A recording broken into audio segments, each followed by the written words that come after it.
Oke, jadi ini kita akan belajar bagaimana interpretasi CT scan brain. Ya, selama ini paling nggak kita cuma ada gambar CT scan, cuma megangnya, cuma nggak tahu apa itu makhluk apa. Oke, nah yang perlu teman-teman pahami ini nanti kita akan kalau kita bicara tentang trauma kepala ini yang nanti akan kita bedah ya. Bagaimana pemahaman teman-teman terkait dengan adanya hemorrhage epidural atau EDH. Kemudian nanti kita bahas tentang subdural hemorrhage atau SDH. Ada intracranial hemorrhage, ya, ada intracerebral dan ada lagi SAH atau hemorrhage subarachnoid atau suprarachnoid hemorrhage ya. Oke, ini yang nanti kita fokuskan ke sini. Cuma tetap saya dalam memberikan penjelasan interpretasi CT scan pasti akan gambaran semuanya ya. Nah, dalam membaca terhadap gambaran CT scan ya, kita harus memahami dulu ya. Jadi yang kita lihat itu ada 4 poin besar yang harus kita pahami. Pertama adalah identitas, pastikan benar ya, ini penting. Karena kalau salah identitas berarti kita salah baca dong jatuhnya gitu ya. Itu satu. Yang kedua, kita akan melihat densitas ya, densitas otak. Kemudian kita akan membandingkan kanan dan kiri dan melihat bagaimana gambaran burn window. Oke. Jadi pertama ini ya, lihat nih kalau membaca CT scan benar nggak nih identitasnya. Jangan sampai kita menginterpretasi CT scan ternyata salah orang. Itu satu, salah pasien. Ya, oke. Yang kedua, di dalam membaca gambaran CT scan ada istilah namanya densitas. Densitas ini merupakan tingkat kepadatan otak yang dapat kita lihat dari satuan namanya Huntsville unit. Ya, jadi di dalam gambar CT scan brain itu kita melihat densitas. Densitas itu dia satuannya Huntsville unit di mana ini merupakan satuan densitas radiologi yang menggambarkan kepadatan, ya, kepadatan atau seberapa banyak sinar X ini diserap oleh jaringan tubuh. Gitu ya, itu pengertiannya. Jadi sehingga apa? Ada 3 warna. Jadi di dalam gambar CT scan teman-teman akan ketemu 3 warna. Ada yang warnanya dia cenderung warnanya hitam, ya, warnanya hitam, itulah namanya warna atau disebut dengan hypodens. Jadi warna hitam ya, ini menunjukkan gambaran hypodens. Contoh pada gambaran pasien apa gambaran cairan otak yang kita bisa melihat. Ya. Kemudian berikutnya adalah sama atau bisa juga pada pasien mengalami kondisi misal infrak ya seperti itu. Atau kedua adalah isoden, di mana gambarnya sama. Isoden berarti sama warnanya abu-abu. Ini merupakan densitas yang sama dengan warna parenkim otak. Jadi kalau warna dia cenderung abu-abu ya, itu merupakan kondisi di isoden. Nah, satu lagi adalah hyperdense. Hyperdense ini merupakan kondisi yang tinggi, namanya hyper. Ya, warnanya apa? Warnanya putih. Ya, nah kalau warnanya putih, ini menunjukkan gambaran densitasnya tinggi sekali. Dan kita menunjukkan ini gambaran pada bone, pada tulang tengkorak, ataupun pada perdarahan. Ya, makanya kalau nanti membaca CT scan ada tulisannya lesi hypodense ya atau lesi hyperdense. Ini maksudnya. Jadi hyperdense itu menunjukkan kondisi tinggi, kita menunjukkan ada gambaran perdarahan atau pada gambaran tulang. Kalau hypodense itu rendah, ya, bisa menunjukkan pada gambaran kondisi infak dan isoden merupakan kondisi warna abu-abu, ya. Semakin padat, ya, semakin padat jaringan berarti semakin tinggi. Contoh tulang, tulang kan semakin padat, ya, menunjukkan semakin tinggi nilai dari HU-nya, ya. Nah, ini adalah nilai Huntsville unit yang ini akan terbaca di dalam alat bacanya radiografer ya. Cuma paling tidak kita bisa melihat contoh misalnya gambaran tulang. Tulang akan terbaca lebih dari 1.000 Huntsville unitnya. Ya, bagaimana dengan udara? Udara akan terbaca jauh lebih rendah. Ya, bagaimana dengan gambaran seperti tadi misalnya gray matter? Ya, akan terbaca dia berkisar sama ya 30 sampai 40 seperti itu. Oke. Nah, sekarang lihat ke sini semua. Ini adalah gambaran potongan daripada gambaran kepala kita yang nanti kita melihat gambaran brain. Ini adalah potongan secara transversal atau secara aksial. Ini kalau kita berikan proyeksi ini gambaran orang tidur kita potong secara mendatar dari atas sampai ke bawah. Sehingga ini kita melihat ya bagaimana melihat gambaran daripada otaknya. Jadi kalau motong begini ya dari atas ke bawah, kemudian kita melihat bagaimana gambaran otaknya. Ya, ini merupakan bagian anterior, ya bagian atas, ya ini bagian depan, ini merupakan bagian frontal, ini merupakan bagian belakang, ya. Nah ini kalau kita potong secara sagital, ini kalau orang secara sagital berarti kita potong, ini melihat dari sisi kanan ya ke kiri, kita akan melihat bagaimana gambarannya, ya dari seperti adanya brainstem, bagaimana gambaran medulla spinalis, ya, dan ini secara koronal. Nah, kalau gambaran CT scan, lebih banyak kita melihat gambaran secara aksial, ya, untuk melihat bagaimana posisi daripada gambaran dari brain, ya. Oke. Nah, setelah itu teman-teman secara singkat kita akan bandingkan kanan dan kiri. Jadi kalau tadi melihat gambaran CT scan, ini adalah satu slide-nya. Ya, lihat satu slide ini. Apakah dari garis depan merupakan garis dari depan yang merupakan dari wilayah frontal sampai ke belakang oksipital? Ini kalau kita tarik garis lurus, ini sama atau enggak? Kalau ini kita tarik sama, berarti bisa dipastikan ini aman. Ya, artinya kondisinya aman, tidak ada penekanan. Tapi kalau ternyata dia ada dorongan, ya, membuat terjadi midline shift, dia bergeser, ini akan terdorong dia. Ini coba kita lihat. Ini kalau kita ambil garis lurus, dia nggak lurus nih, karena ada dorongan. Ya. Di dalam gambaran CT scan normal itu, ada tiga hal yang menjadi tanda kunci. Pertama, ada tandanya smile sign. Nah, tanda smile sign ini teman-teman bisa lihat di belakang ya, terlihat di potongan bagian bawah ini, tepatnya di wilayah fonts di sini. Ya, ini seperti kayak ada burung ya. Ini merupakan gambaran otak yang senyum. Ya, makanya istilah disebut dengan tanda smile. Jadi kalau melihat gambaran otak ada tanda smile sign, ini menunjukkan kondisinya anatominya normal. Ya, tapi kalau ternyata misalnya di kondisi yang berubah, tidak lagi menjadi senyum, ini seperti cemberut dia ya. Ini menunjukkan kondisi ya, menunjukkan bahwa kondisi ada tekanan ya, ada tekanan. Jadi yang dilihat adalah bagaimana posisi dari ini ya, seperti dia tersenyum smile sign dan bagaimana posisi dari ventricular juga ya kita melihat dan ada berubah menjadi kondisi dia menjadi serius ya. Jadi kalau ini terlihat sekali di sistema quadrigemina ya. Jadi sisterna bukan sistema jadi tapi sisterna quadrigemina ini merupakan kondisi yang berada di bawah tadi ini seperti tersenyum. Tetapi kalau ternyata di sistem quadrigemina ini berubah dia menjadi lebih apa ya, lebih tenggelam, itu menunjukkan kondisi yang serius. Bisa jadi ada perdarahan atau kondisi lainnya, ya. Oke.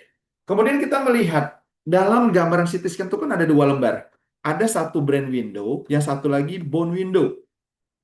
Kalau brain window melihat gambaran brain otak, nah kalau bone window itu melihat gambaran tulang, paham ya? Nah sekarang silakan memulai dari mana dulu? Memulai dari bone dulu, baru mulai dari brain ya. Kalau saya biasakan mulai dari bone dulu, dari tulang. Melihat apakah ada gambaran tulang yang fraktur atau tidak. Kalau brain berarti melihat ada masalah apa nih di dalam gambaran dari parenkim otak ya. Oke, sebelum kita masuk ke situ, teman-teman harus saya arahkan dulu untuk memahami. Jadi di dalam gambaran radiografer mereka melakukan mengambil potongan daripada CT scan itu kan dipotong dia, ya. Nah mereka menarik namanya garis OML. Garis OML ini merupakan garis orbitometer line, ya, di mana dia mengambil ya lurus dari ya marginal infra atau di bawah dari mata dan sejajar nih di bawah dari mata dan sejajar dengan lubang telinga ya lubang telinga bagian luar ini diambil garis makanya si petugas radiografer mengambil garis ini merupakan garis yang mereka ambil untuk merupakan garis imajiner yang menghubungkan tepi bawah orbita ini tepi bawah orbita dengan bagian telinga luar ya lubang telinga bagian luar ini yang diambil. Nah ini apa maksudnya? Ini menunjukkan pembatas. Jadi kalau nanti kita melihat gambaran CT scan, ini coba lihat pahami ke sini. Ini adalah garis yang tadi dari orbitometal line yang dimana tadi merupakan garis yang kita ambil dari bagian depan mata tadi ya yang merupakan tepi bawah orbita sampai ke bagian lubang telinga bagian luar. Nah, garis tersebut patokannya apa? Kalau teman-teman menemukan ada namanya Pisurasil PI, ini namanya Pisurasil PI, tolong lihat ini Pisura silpii yang seperti berada di pinggir. Selagi masih ada gambaran CT scan, ada gambaran Pisura silpii, berarti ini merupakan bagian dari lobus temporal. Sekali lagi saya sebutkan, jadi kalau nemu gambaran CT scan masih ada Pisura silpii, berarti ini merupakan bagian temporal. Karena kita akan mengetahui gambaran CT scan, kita harus paham tempat dulu. Yang mana bagian frontal, yang mana occipital, mana temporal, mana parietal. Sekali lagi, kalau menemu ada Pisura silpii, berarti ini merupakan bagian temporal. Oke. Ya, ini contohnya gambaran CT scan. Ya, ini kita melihat di gambarannya. Ya, ini sudah tidak ada fissura silpii. Coba lihat, ini tidak ada, ini tidak ada. Nah, ini ada nih. Berarti ini merupakan bagian temporal. Ini bagian temporal. Ini masih temporal. Ini temporal atau bukan? Ini bukan temporal, tapi parietal. Dalam melihat. Jadi sebelum kita membaca, kita harus paham dulu ya mana bagiannya. Oke, coba lihat ini. Ini merupakan bagian satu slide yang saya ambil. Ya, Ini merupakan bagian apa? Ini merupakan bagian frontal. Ini merupakan bagian frontal. Nah, ini merupakan bagian oksipital. Ini lihat, ini merupakan kondisi yang disebut tadi. Ada pisura silpii. Jadi selagi masih ada pisura silpii, merupakan yang merupakan lobus temporal, gitu ya. Oke, ini saya lewatin. Nah, ini yang tadi yang saya sebut sebagai cisterna quadrigemina. Ya, jadi kalau menemukan gambar CT scan ada cisterna quadrigemina dia tersenyum, berarti menunjukkan kondisi CT scan-nya normal, ya, tidak ada penekanan. Nah, ini adalah lobus wilayah frontalis dan ini merupakan lobus pada wilayah parietalis. Ini bagian depannya, ini bagian parietalnya. Oke, kemudian mulai mengenal ya. Di dalam gambaran CT scan itu kan ada lekukan-lekukan. Ya, ini lekukan-lekukan namanya gyrus. Ya, ini gyrus nih yang nonjol.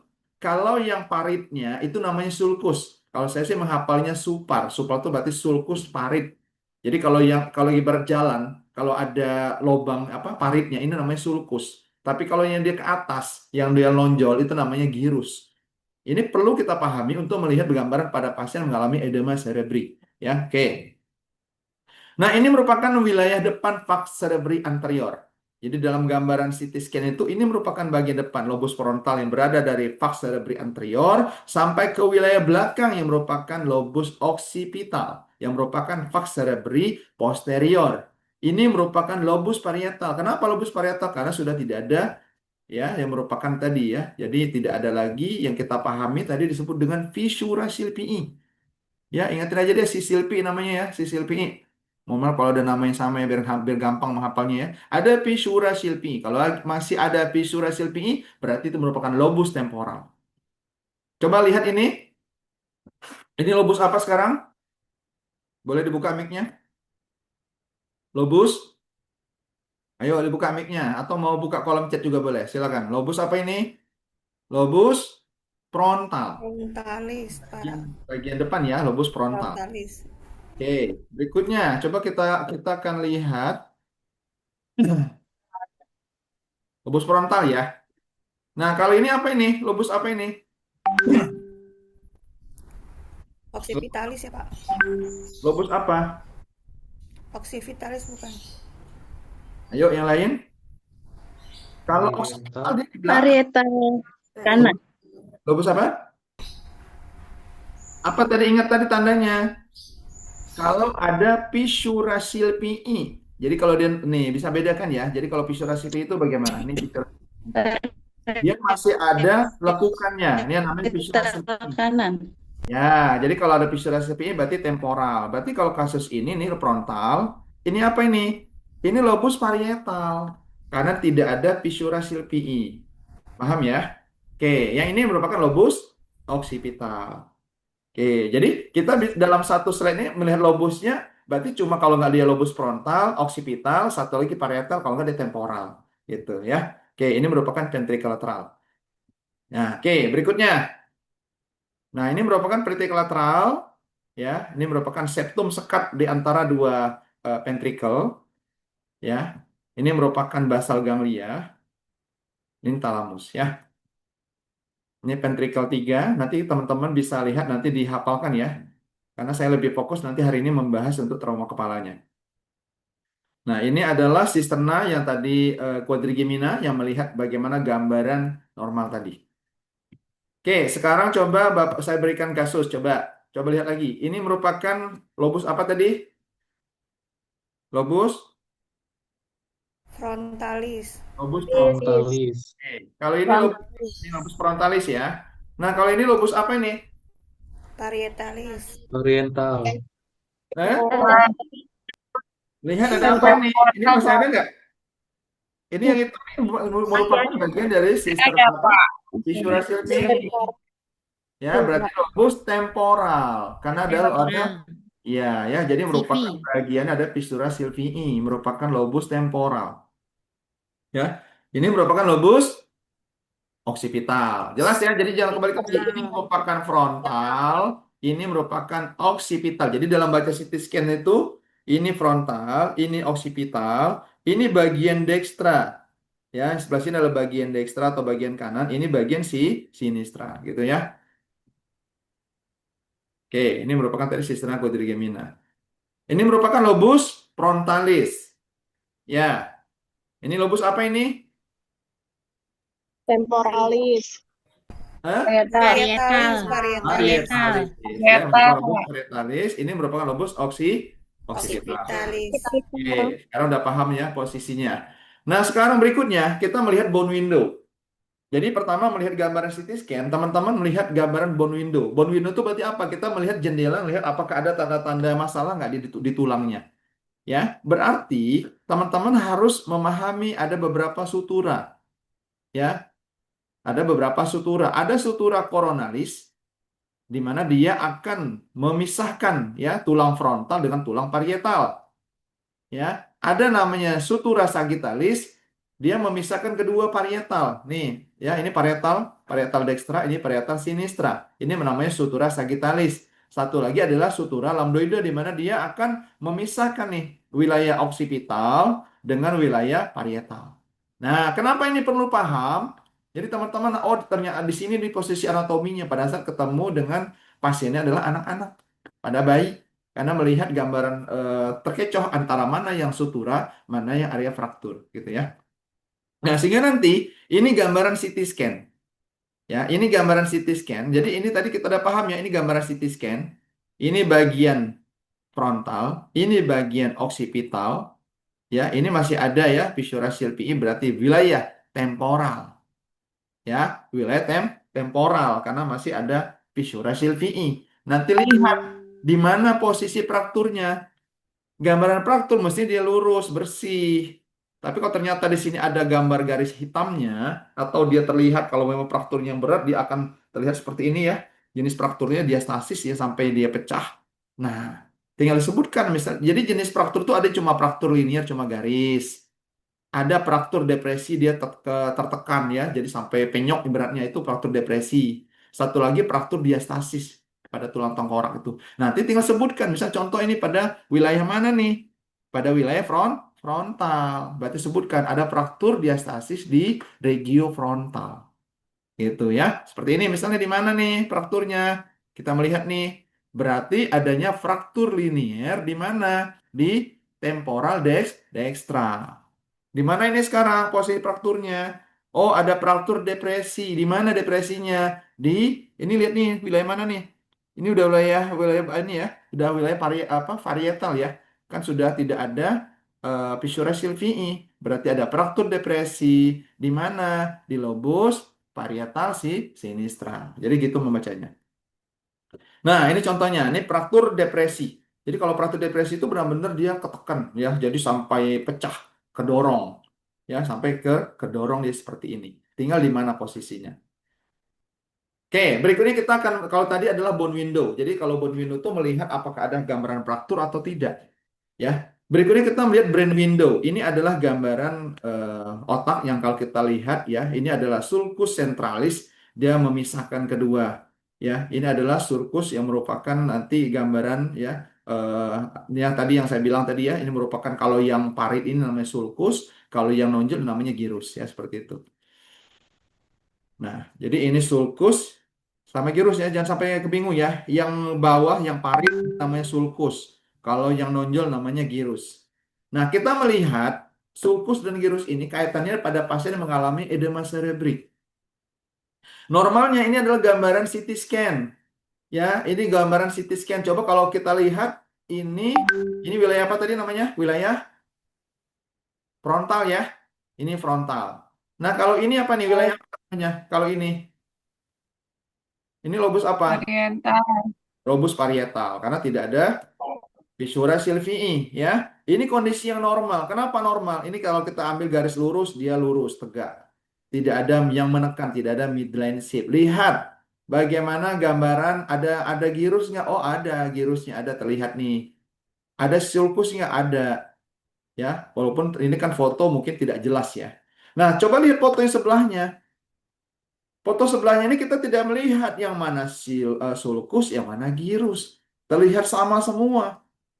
Ini menunjukkan kondisi edema cerebri. Ya, bisa pada pasien bayangkan kalau otaknya mengalami udem ya. Jadi bayangkan si gyrus-gyrus itu ketekan semua. Kalau dia edema cerebrinya misal akibat kondisi infeksi, berarti bayangkan ini penuh gitu ya. Jadi tidak terlihat adanya lekukan-lekukan. Itu namanya edema cerebri.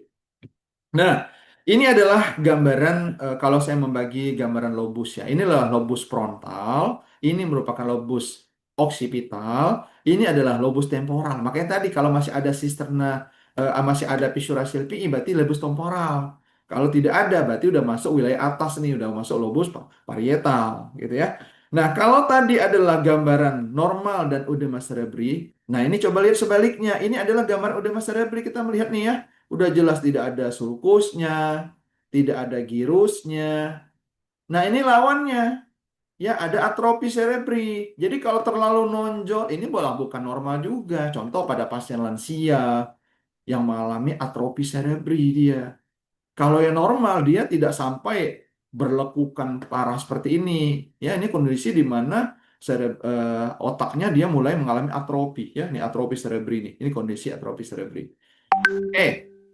Nah, jadi membedakan bagaimana kondisi yang tadi normal, ini menunjukkan kondisi edema ringan dan sampai edema berat ya. Jadi terlihat sulcus dan gilusnya terlihat jelas ya untuk membandingkan. Nah, sekarang kita akan membahas bagaimana gambaran-gambaran yang terjadi di dalam pasien trauma, kaitkan dengan trauma kepala. Nah, sebelum memahami itu, teman-teman, saya ulang kembali, merefresh kembali. Ini adalah gambaran lapisan otak, ya, lapisan tengkorak yang melindungi otak. Ini merupakan parenkim otak, di mana ternyata dilapisi oleh berapa lapisan. Ada skin, ini merupakan kulit terluar. Ada connective tissue di bawahnya, ada apparatus galea di mana di bawah aparatus galea ini ada pena emissarium yang menghubungkan dengan sinus sagittalis. Makanya kenapa kalau kita dulu pernah mengalami kejedot, tiba-tiba benjol, ini kenapa? Pembuluh darah vena yang mengalami hematom ya sehingga dia nonjol. Ini di bawah aparatus galea. Tetapi dalam beberapa hari dia akan keserap kembali. Nah, berbeda kalau perdarahan atau benturan kuat tadi merusak atau melukai atau membuat robeknya pembuluh darah, misalnya arteri meningin media yang berada di bawah periosteum. Makanya akan terjadi perdarahan hebat. Ya, jadi ada skin, ada connective tissue, apparatus galea, ada loose connective tissue, dan ada periosteum yang merupakan tulang tengkorak seperti terumbu karang. Di bawah inilah yang nanti baru berlapis lagi. Nah, jadi setelah di bawah periosteum, baru kita ketemu nih berapa dari tiga lapis lagi. Ada dura mater, ini dura mater nih, ya. Ada arachnoid dan ada pia mater. Ya, ada arachnoid dan ada pia mater. Jadi, ruangan yang berada di antara tulang tengkorak atau periosteum atau tulang kranium ini dengan dura mater inilah disebut dengan ruang epidural. Ya, ruang epidural di mana kasusnya nanti epidural hemorrhage atau EDH. Nah, kemudian di bawah antara dura mater dan arachnoid inilah disebut dengan ruang subdural. Ya, ruang subdural. Nah, di bawah arachnoid dan pia mater ini disebut dengan ruang ruang subarachnoid ya, seperti itu. Ini yang nanti teman-teman akan pahami ya. Oke. Nah, ini kalau kita melihat potongan secara sagital ya. Ini lapisan tadi merupakan perikardium atau periosteum, di bawah nanti ada dura mater, ada arachnoid dan ada pia mater ya. Oke. Ini tadi sudah kita bahas bagaimana brand mappingnya. Nah, kemudian ini ya, pahami lobus yang tadi saya bahas di depan. Lobus frontalis ini perannya apa? Dia berperan untuk bagaimana peran untuk melakukan gerakan motorik, peran untuk bicara, ya, pusat perilaku, pusat berpikir ada di sini. Kalau occipital bagian belakang ini pusat penglihatan. Ya, kemudian parietal buat apa? Parietal untuk pusat analisa somatosensorik, dia lebih fokus ke sensornya. Tapi kalau temporalis sesuai wilayahnya, dia fokus pada pendengaran, mengetahui pusat pendengaran. Kenapa ini perlu teman-teman paham? Karena berkaitan dengan di mana kerusakan yang terjadi. Jadi kalau ternyata misal gambarannya kerusakannya di lobus occipital, pasien akan mengalami gangguan penglihatan. Kalau dia di temporal akan mengalami gangguan seputar pendengaran. Kalau di frontalis mengalami gangguan pusat motoriknya, mungkin mengalami kelemahan aktivitas, ya kelemahan anggota gerak seperti itu, ya.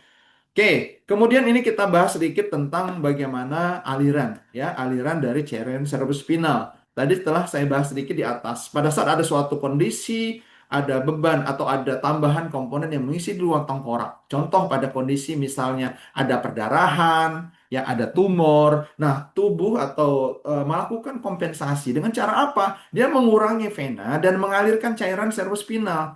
Nah, cairan cerebrospinal kan dialirkan dia. Ya, jadi ingat bahwa kita setiap hari ini akan ada produksi cairan cerebrospinal. Ya, cairan spinal itu akan diproduksi dan ini akan dialirkan. Ya, jadi aliran ini harus jangan sampai macet, mulai dari ventricle, ya, ventricle lateral kanan kiri yang nanti akan melakukan diproduksi di plexus coracoideus, kemudian akan dialirkan. Dialirkan menuju foramen Monro, mengalir ke sini, menuju ke ventricle 3, ya, kemudian masuk ke ventricle 3, kemudian akan terus ya menuju ke aqueductus Silvii. Ya, di sini baru akan dialirkan. Di sini menuju ke ventricle keempat, dan sampai nanti menuju ke foramen Magendie ya atau foramen tengah sampai nanti di akhir menuju masuk ke cairan ruang subarachnoid untuk berkeliling ke sini. Ya, makanya dipastikan saluran ini tidak ada yang macet. Ya, kenapa? Kalau dia macet, dia akan terjadi peningkatan, akan terjadi misalnya hidrosefalus. Ya, makanya kita menemukan ada pasien ya tiba-tiba misalnya jadi bengkak ya, makrosefali atau ventrikulomegali ya, ini terjadi pada pasien hidrosefalus. Kenapa? Karena ventrikelnya bengkak dia karena sumbatan. Makanya pada pasien-pasien yang mengalami anak dengan hidrosefalus ini kan dibuat bypass. Ya, jadi sama dokternya dibuatkan aliran, dipastikan ini tidak macet supaya dia bisa mengalir menuju ke ruang meninginnya ke sini ya seperti itu supaya tidak ada gambaran seperti ini. Oke. Nah, sekarang fokusnya kita membahas kaitan dengan trauma kepala tadi. Ada berapa hal ya tadi ada pertama adalah hemorrhage epidural atau epidural hematum atau epidural hemorrhage. Tadi saya sampaikan, ruang epidural itu di mana posisi berada di bawah tulang tengkorak dan di atas dura mater. Tadi udah kebayang ya di gambaran tadi sehingga nanti teman-teman melihat gambaran foto gambarannya di dalam CT scan dia seperti foto seperti gambar buah lemon seperti buah lemon atau biconvex. Jadi kalau gambaran CT scan, lihat ada gambarannya buah lemon atau biconvex, ini disebut dengan kondisi epidural hemorrhage atau epidural hematum.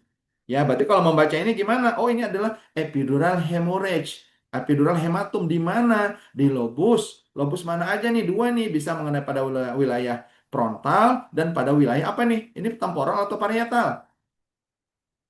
Ayo, tadi masih ingat nggak? Ini pada wilayah temporal atau parietal? Lobus Arian. parietal. Oriental. Oriental. Berarti ini ada epidural hemorrhage di mana? Di frontoparietal. Jadi ada dua nih, ada di wilayah frontal dan ada pada wilayah parietal. Parietal mana? Sinistra. Sinistra. Ya, jadi bacanya gitu. Ada epidural hemorrhage di lobus frontoparietal sinistra. Ya, frontal dan parietal sinistra. Ciri khasnya apa? Seperti buah lemon atau biconvex ya, seperti itu. Nih, bayangkan dia akan bor seperti ini ya. Ini jelas ya. Ini merupakan kondisi epidural hemorrhage.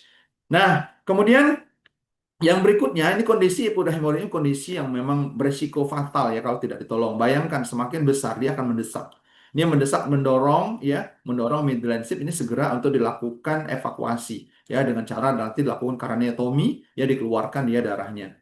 Ya. Oke, berikutnya adalah SDH, subdural hemorrhage. Kalau tadi EDH berada di antara ruang tengkorak dengan ruang dura mater, nah kalau SDH, ruang subdural ini dia berada di bawahnya.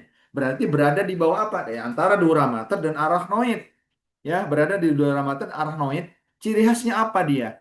Kalau tadi seperti biconvex buah lemon, nah kalau SDH itu seperti bulan sabit. Ya, jadi kalau teman-teman biar nggak lupa, saya biasa mengingatnya SDH ini depannya huruf S, berarti sabit. Ya, jadi seperti bulan sabit.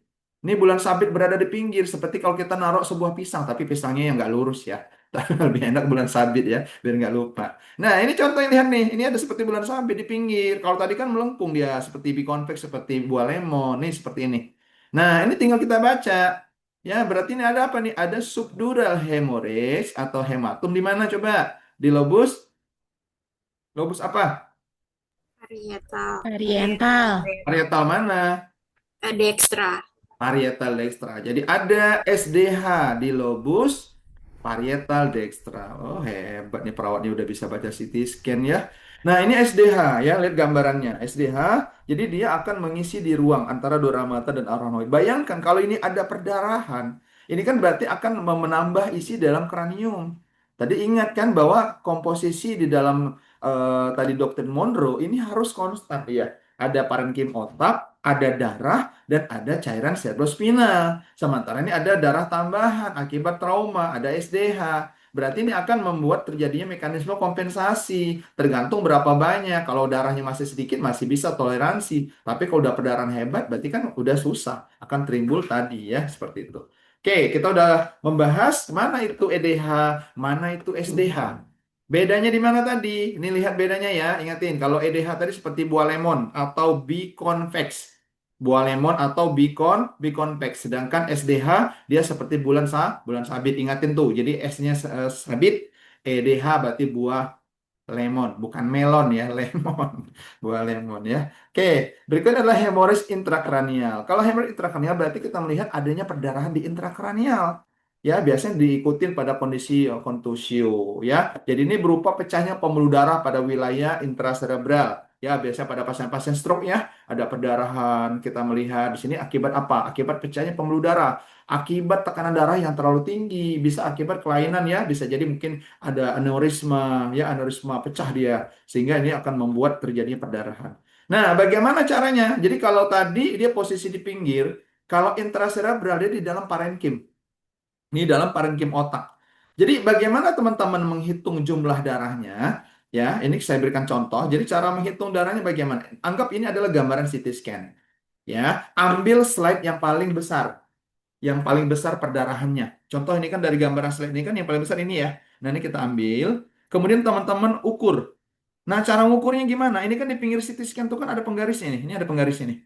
Ya, ini ada penggarisnya. Teman-teman gunakan ini untuk mengukur berapa panjang, berapa lebarnya. Caranya bagaimana? Ya, kalau nggak punya ini paling nggak bisa gunakan kertas. Nah, kertas itu kalian pindahkan tuh si penggaris ini. Titik-titiknya pindahkan berapa jaraknya, berapa sentinya. Ambil penggaris ini, baru kita ukurkan ke sini. Ukurkan berapa panjangnya. Oh, misalnya panjangnya terbaca misalnya 3. Oh, lebarnya berapa? Lebarnya 2. Ya, kemudian kedalaman. Nah, kedalamannya itu hitung berapa slide yang mengalami perdarahan. Ini contohnya ini 1, 2, 3, 4 berarti 4. Baru 2 ya, tadi misalnya 3 panjangnya dikali lebarnya 2 dikali kedalamannya 4 baru dibagi 2. Berarti kurang lebih 12 cc jumlah perdarahan yang ada di dalam intracerebral ini gitu ya. Oke, berikutnya adalah suprarachnoid hemorrhage. Ini merupakan kondisi yang berat ya. Kenapa? Karena berat. Karena dia berada di lokasi yang susah. Dia berada di lokasi di ruang suprarachnoid.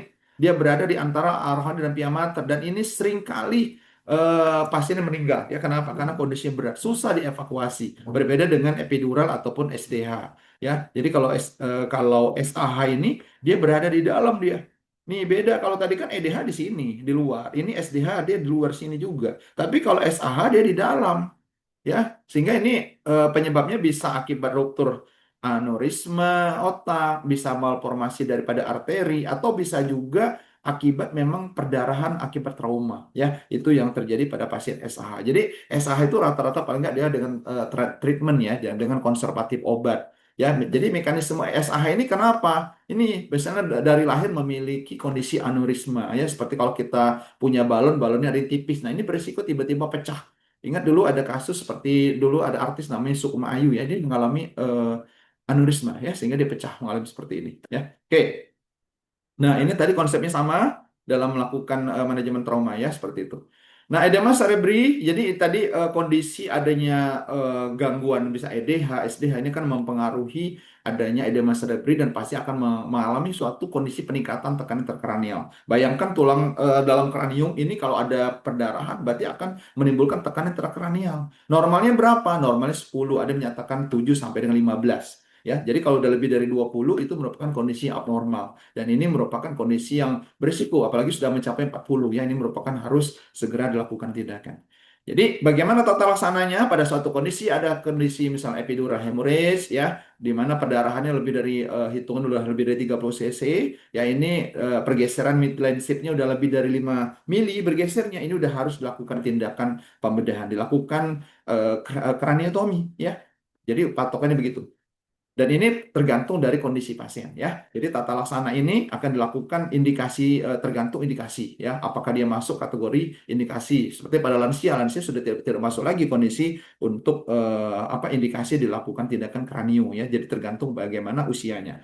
Kemudian lihat tadi ya di mana posisinya dan berapa banyak jumlah pendarahannya ya. Nah, apa saja komplikasi pasca trauma kepala? Jadi trauma kepala ini bisa menimbulkan efek ya, bisa menimbulkan komplikasi, bisa menimbulkan permasalahan neurologi, salah satu mengakibatkan terjadi kejang, ya, menimbulkan adanya peningkatan tekan kranial, herniasi. Makanya tadi saya sampaikan bahwa pasien trauma kepala itu bisa mengakibatkan, makanya hati-hati yang masa kecil ya, mungkin pernah terbentur hebat atau hati-hati yang melihat anak yang sering dipukul orang tuanya ini hati-hati ini sangat berisiko mengalami epilepsi ya akan berisiko mengalami suatu kondisi kejang ya pada akibat di masa remaja dan seterusnya ya karena saya pernah melakukan tesis terkait dengan pasien epilepsi ya ternyata trauma kepala tuh menyumbang termasuk anak yang lahir dengan mungkin dilahir persalinan susah ya atau persalinan macet yang mungkin terbentur dengan jalan lahir atau mungkin karena trauma akibat mungkin forceps seperti itu akan berisiko mengalami kondisi trauma kepala ya jadi komplikasi bisa mengakibatkan kondisi neurologis mengalami suatu kondisi kejang bisa mengalami suatu kondisi mengancam ya bisa tadi mengalami herniasi mengalami kondisi meningitis ya infeksi sama kemudian mengalami kondisi-kondisi secara sistemik ya dan bisa juga mengalami kondisi gangguan untuk throughput elektrolit ya seperti itu. Nah, ini kaitannya kenapa? Pada kondisi pasien mengalami benturan hebat, mengalami trauma pada benturan kepala, ini akan mengganggu atau membuat mengguncang otak atau brain, sehingga neuron-neuron ini akan mengganggu. Bagaimana sinapsnya akan terganggu, ya, akan terputusnya, akson juga akan mengalami kerusakan, sehingga ada sinap antara neuron dan neuron juga akan terganggu. Ya, di sini fisikalnya akan lepas dan mengganggu sinapsnya, dan nanti perubahan sinap inilah yang nanti akan mengganggu bagaimana perubahan ya. Jadi natrium dan kalium ya. Sementara kalium yang mestinya berada di dalam dia akan keluar dan natrium yang mestinya dia berada di luar dia akan masuk ke dalam. Sehingga inilah akan mengakibatkan terjadinya kejang, akan terjadinya eksitasis ya, eksitasi pada pasien trauma bisa tiba-tiba mengalami kejang ya. Begitu juga ya dari sisi neurotransmitternya ya ini bayangkan reseptor neurotransmitter ini akan akan tidak seimbang ya di mana ini akan eksitatoriknya di mana ini akan berulang terus-menerus sementara GABA ini akan kondisi mengakibatkan inhibitornya ya. Jadi mestinya harus imbang bagaimana antara eksitatorik dan inhibitorik ya dia harus seimbang sehingga ini tidak akan terjadi kejang. Tetapi pada pasien-pasien yang mengalami kondisi tadi, dia akan mengalami kelebihan. Ya, jadi eksitasi, ya, sementara inhibisinya akan mengalami kekurangan. Ya, baik, mungkin itu sebagai materi kita pada webinar hari ini. Jadi prinsipnya bahwa penanganan pasien itu harus kita sesuaikan dengan bagaimana derajat cedera kepalanya dan juga bagaimana data penunjang. Kita harus paham data penunjangnya, perawat berperan dalam penanganan pasien cedera kepala dan perlu memahami bagaimana prinsip-prinsip penanganan pada pasien cedera kepala ya. Oke, prinsipnya hasil yang akan Anda capai selalu sebanding dengan usaha yang akan kita lakukan. Kemauan Anda untuk sukses harus selalu lebih besar dari ketakutan akan kegagalan. Lakukan kebaikan sekecil apapun karena kita tidak tahu kebaikan mana yang akan mengantarkan kita ke surga. Ini selalu saya baca karena inilah kita tidak pernah berpikir ya mungkin kita berada di jalanan ketemu dengan orang mungkin itu merupakan kebaikan yang akan memasukkan kita ke surga nanti. Dan semoga kita yang selalu berhadapan dengan pasien, menolong pasien, kita masuk dalam catatan amal dalam kehidupan kita sehari-hari ya. Oke, saya berikan pantun, mohon diberikan cakepnya ya. Pergi ke kota naik damri, Cakep. singgah sebentar ketemu Anjeli. Anjeli di mana Anjeli? Oke, pasien trauma kepala harus kita kaji agar Cakep. penanganannya tepat sekali. Oke, satu lagi. Pergi ke pasar membeli piyama. Cakep. Tak lupa juga membeli bunga melati. Cakep. Pasien trauma kepala tanggung jawab kita semua. Mari tingkatkan mutu pelayanan sepenuh hati. Baik, mungkin itu materi singkat kita tentang Instagram HMTC_official atau di Facebook kami HMTC_official. Saya selaku pembawa acara pamit undur diri. Mohon maaf apabila selamat dan berkenan. Akhir kata, wassalamualaikum warahmatullahi wabarakatuh.